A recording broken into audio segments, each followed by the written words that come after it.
السلام علیکم ورحمۃ اللہ وبرکاتہ۔ میں بسم اللہ الرحمن الرحیم والصلاۃ والسلام علی رسولہ الکریم وعلی آلہ واصحابہ اجمعین۔ پہلے تو میں اپنے تمام محترم بھائیوں دوستوں کا شکر گزار ہوں کہ آپ میرے غم میں شریک ہوئے ہیں۔ میری زندگی میں کسی گاؤں میں اتنا بڑا جنازہ یہ پہلا جنازہ ہے۔ آپ سب کا بہت بہت شکریہ۔ اللہ آپ کی دعاؤں کی طفیل میرے بیٹے کی بخشش فرمائے، اس کے درجات بلند فرمائے، اس کی کمیوں کو دور فرمائے۔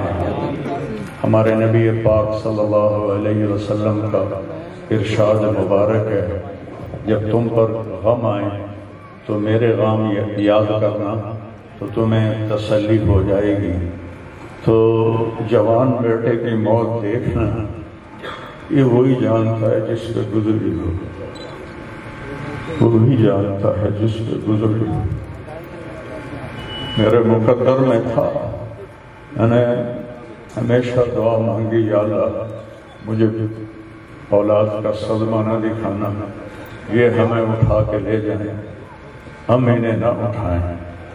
لیکن اللہ کی تقدیر وہ غالب ہے اور ہمیں اس پر راضی ہونے کا حکم ہے۔ میرے نبی کی دعا ہے، اللہم انی اسألک الرضا بعد القضاء، یا اللہ تو اپنی تقدیر پر مجھے راضی کر دے۔ تو بالکل ہم راضی ہیں، میرے سارے خاندان والے راضی ہیں، لیکن جو ایک زخم لگا ہے وہ بہت گہرا ہے، وہ اتنی جلدی بھرے گا نہیں۔ یہ میرا بیٹا سب سے قابل اور لائق بیٹا تھا، تینوں بیٹوں سب سے لائق بیٹا تھا، سب سے نیک بیٹا تھا، اور اس نے غریبوں کے ساتھ کیا سلوک کرنا ہے اس نے ہمیں سکھایا۔ غریبوں کے اس نے دل خرید لیے تھے، ان کے ساتھ بیٹھ کے کھانا کھاتا تھا، ان کو اپنی قیمتی گاڑی میں بٹھاتا تھا۔ جو لوگ اپنی گاڑی کے قریب کسی کو نہ گزرنے دیں، وہ ان کو انہی گندے کپڑوں کے ساتھ، جہاں ایک پاگل رہتا ہے وہ میلے کچیلے گندے کپڑے پیشاب بیچ میں کیا ہوا اس کو اٹھا کے اور اپنی گاڑی میں بٹھاتا تھا۔ وہ ساری سیٹ خراب ہو جاتی تھی، لیکن وہ اس کو اپنی فیکٹری میں لے جاتا، پھر نائی کو بلا کر اس کے بال کٹواتا، اس کو نہلاتا، اس کے کپڑے بدلواتا۔ اس پورے گاؤں میں وہ پاگل صرف ایک شکل کو جانتا ہے اور ایک نام کو جانتا ہے۔ وہ نام تو پکار نہیں سکتا تھا، کہتا میاں میاں میاں۔ یہ صرف ایک اس عاصم جمیل کو وہ جانتا ہے، جو آج ہم سے رخصت ہو گیا، اور یہاں ہم بے بس ہیں اور اللہ کی تقدیر پر ہم راضی ہیں۔ اور السعید من وعظ بغیرہ، موت سے اپنی موت کو یاد کرنا چاہیے کہ ایک دن میرے اوپر بھی یہ آئے گا اور میرا بھی سانس نکلے گا اور زندگی کا دھاگا ٹوٹے گا۔ یہ اس بچے نے وہ کام کیا علاقے میں جس کو میں اپنی تعریف نہ ہو جائے، یہ اللہ کی امانت تھی، اللہ نے اس کو اپنے پاس بلایا۔ لیکن بہت کم والدین کو ایسی اولاد ملتی ہے، بہت کم والدین کو ایسی اولاد ملتی، اور اسے جوانی میں اللہ نے بلا لیا۔ میں راضی ہوں، میرا سارا خاندان راضی ہے، لیکن یہ رونا تو میرے بس میں نہیں۔ حضرت ابراہیم رضی اللہ عنہ میرے نبی کے صاحبزادے، جو حضرت ماریہ کے پیٹ سے پیدا ہوئے تھے، تو انہوں نے حوالی میں ان کے لیے ایک باغ میں کمرہ بنوایا تھا، اور اس میں دودھ پلانے والی عورت کو اس کے سپرد کیا تھا، اور آپ مدینہ سے نکلتے اور جا کر حضرت ابراہیم کے ساتھ کھیلتے، پیار کرتے، محبت کرتے، اور پھر واپس آ جاتے۔ ایک دن 18 ماہ کے ہو گئے. 18 ماہ کا بچہ بھاگنے دوڑنے لگتا ہے، بابا بابا کہنے لگتا ہے، ماما ماما کہنے لگتا ہے. تو آ کر خبر دی ایک صحابی نے، یا رسول اللہ ابراہیم نزع کی حالت میں. تو میرے نبی مجلس میں تھے، صحابہ تھے، آپ کو سب کچھ بھول گیا اور آپ اتنی تیزی سے نکلے کہ آپ کی چادر نیچے گر رہی تھی اور صحابہ پیچھے آپ کے بھاگ رہے تھے کہ اس چال کو پکڑ نہیں پا رہے تھے. اور جو ہی آپ کمرے میں داخل ہوئے اور ابراہیم کو اپنی گود میں لیا تو اس نے ایسے اپنے بابا کو دیکھا اور اس کی آنکھیں بند ہو گئی. اور میرے نبی زار و قطار رونے لگے اور فرمایا العین تدمع والقلب یحزن ولا نقول الا بما رضی اللہ تعالی بنا. کہ ابراہیم بڑا دکھ دے کے جا رہے ہو، آنکھ اشک بار ہے اور دل زخمی ہے، لیکن ہم وہی کہیں گے جو اللہ کہتا ہے کہ ہم اللہ کی تقدیر پر راضی ہیں. جب ان کی تدفین کا وقت آیا تو آپ ان کی قبر میں اتر نہیں سکے غم کی وجہ سے. اتنا صدمہ تھا، آپ قبر کے کنارے بیٹھے ہوئے تھے اور کہنے لگے ابراہیم کو اتارا. ابھی میں نے بھی کہنا ہے حسن کو اتارا. اور آپ کی آنکھوں سے پھر آنسو جاری ہو گئے.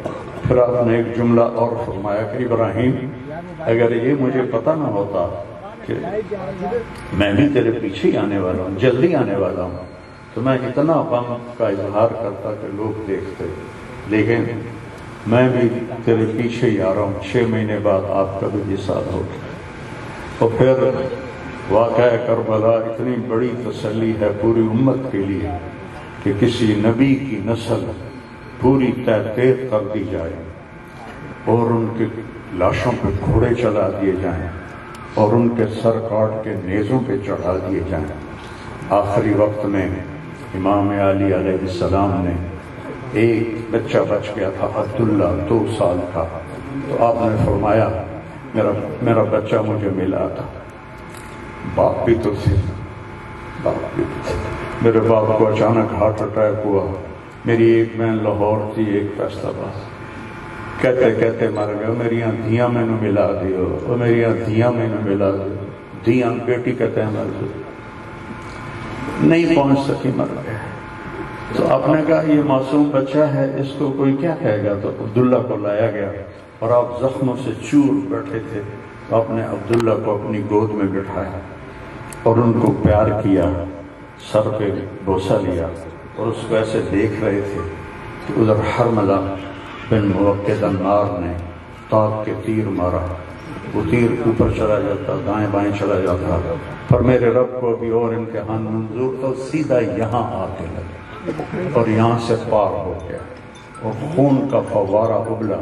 تو آپ نے اپنی ایسے لب میں لے کر یوں کیا، یا اللہ یہ تو راضی ہے تو میں بھی راضی ہوں، یہ تو اس گل سے میرے اتنے راضی ہے تو میں بھی راضی ہوں، پر انہوں نے کوئی بدلہ تو ضرور لے.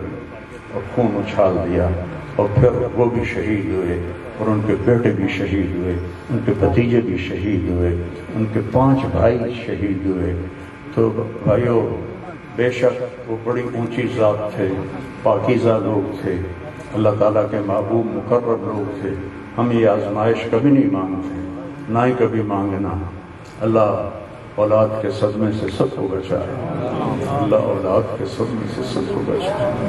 یہ چھوٹے چھوٹے غم کے قابل نہیں ہیں، میرے اوپر تو بہت بڑا غم ہے. میں اللہ کا شکر گزار ہوں اور یہ سارا مجمع دیکھ کے مجھے حوصلہ ہو گیا ہے کہ میرا بیٹا واقعی بہت نیک تھا، جس کے لیے اتنا مجمع اس کے لیے دعا کرنے آیا ہے. 40 آدمی جنازے میں ہوں اور میت کے لیے دعا کریں تو میرے نبی نے فرمایا اس کی بخشش ہو جاتی ہے. اور یہ تو ماشاءاللہ ہزاروں گنتی سے بھی باہر مجمع کھڑا ہوا ہے. میں آپ سب کا شکر گزار ہوں. اور میرے بھائی، اس دن کی تیاری کر کے مرنا چاہیے. اگر اللہ راضی ہے تو اللہ کی قسم موت سے خوبصورت کوئی پیغام نہیں، موت سے خوبصورت کوئی پیغام نہیں. اور اگر اللہ ناراض ہے تو موت سے خوفناک کوئی پیغام نہیں ہے. اور یہ میرا بچہ یہ اللہ کی محبت میں ایسے تڑپتا تھا جیسے کسی کو کوئی زخم ہو جائے اور وہ تڑپتا ہے. اور ہم اللہ کو جانتے ہیں، مانتے ہیں، ہمارے احساس میں اللہ کا تعلق شامل نہیں، ہم عقلی طور پر مانتے ہیں. میری 52 سال زندگی اللہ کے راستے میں نیک لوگ، اولیاء کرام، علماء کرام کے ساتھ گزری. میں باپ ہونے کی وجہ سے نہیں کہہ رہا، میں آپ کو یقین سے کہہ رہا ہوں، جیسی تڑپ اس بچے میں اللہ کی محبت کی تھی میں نے کبھی نہیں دیکھی. یہ 2 گھنٹے مجھ سے بات کرتا تھا اور میں سے بیٹھ کے سنتا رہتا تھا. بولنے والا کب سنتا ہے کسی کی بات، لیکن یہ ان پڑھ، بالکل ڈسلیکسیا کا مریض تھا، حروف کی پہچان نہیں تھی، تو اس لیے نہ یہ پڑھا، نہ دین کا کچھ پڑھا، نہ دنیا کا کچھ پڑھا. لیکن اللہ نے اس کو عقل، فہم اور اپنی محبت ایسی دی تھی کہ ہمیں محسوس ہوتا تھا کہ اس کے اندر اس محبت کی آگ ہے. اور اپنی ماں سے کہتا، ماں دعا کرنا میں مر جاؤں، میں اللہ سے ملنا چاہتا ہوں، میں اس گندی دنیا سے تنگ آ گیا ہوں. 30 سال کی عمر میں اس نے یہ کہنا شروع، میں جانا چاہتا ہوں. اگر اللہ مجھے کہے کہ تمہیں رہنا ہے یا جانا ہے، 1 سیکنڈ میں کہوں گا مجھے تیرے پاس آنا ہے، مجھے تیری ملاقات کا شوق ہے. اور مجھ سے پوچھتا، بابا آگے اللہ ملے گا مجھے؟ میں نے اس سے بڑی باتیں کرنی ہیں، مجھ سے ملے گا؟ میں نے کہا انشاءاللہ آج تم ملو گے اپنے اللہ سے، ضرور ملو گے. تیری تڑپ، تیری تمنا رہتی تھی میں اللہ سے ملوں. میں نے اپنی زندگی میں صرف ایک آدمی ایک دیکھا ہے، یہ بچہ جس کے احساسات میں اللہ کی محبت تھی. احساسات جیسے ہمارے درد ہمارے احساس میں بھی جب شامل ہوتا ہے پھر ہم ہائے ہائے کرتے ہیں، اور جب تک شامل نہیں ہوتا تو ہم چلتے رہتے ہیں. اس بچے کو اللہ نے اپنی قدرت سے یہ تعلق اور محبت عطا فرمائی تھی. اور موبائل نہیں چیک رہے بس میں اور کیا تعریف کروں، میرا تو سینہ ویسے ہی زخمی ہے. یہ بہت عالی شان بچہ اللہ نے مجھے دیا تھا. میں اللہ کی تقدیر پہ راضی، فخر کی بات اسی کا تھا، اس نے لے لیا. بھائیو موت سے پہلے مرنے کی تیاری کر لو، آپس کی لڑائیاں چھوڑ دو، آپس کے جھگڑے چھوڑ دو، آپس کی نفرتیں چھوڑ دو.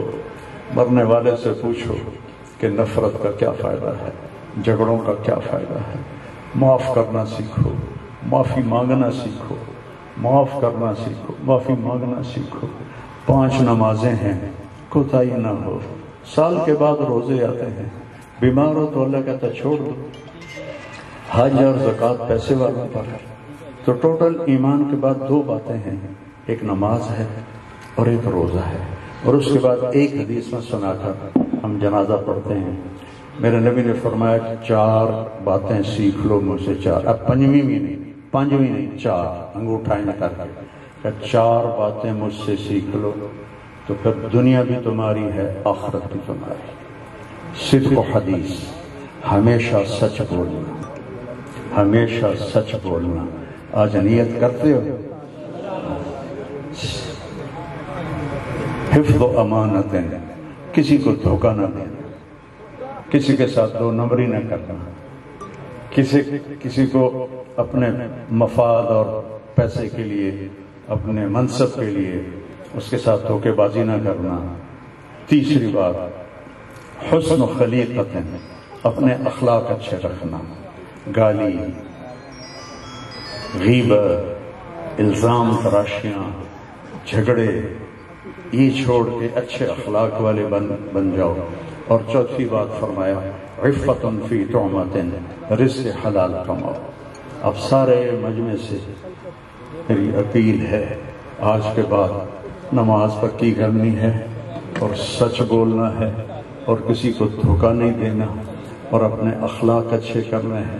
کسی کو گالی نہیں دینی، کسی کو بے عزت نہیں کرنا اور رزق حلال کمانا ہے. تو انشاءاللہ میرے نبی کا وعدہ ہے دنیا بھی تمہاری ہے، آخرت بھی تمہاری ہے. آؤ ہم اپنے بیٹے کو رخصت کریں.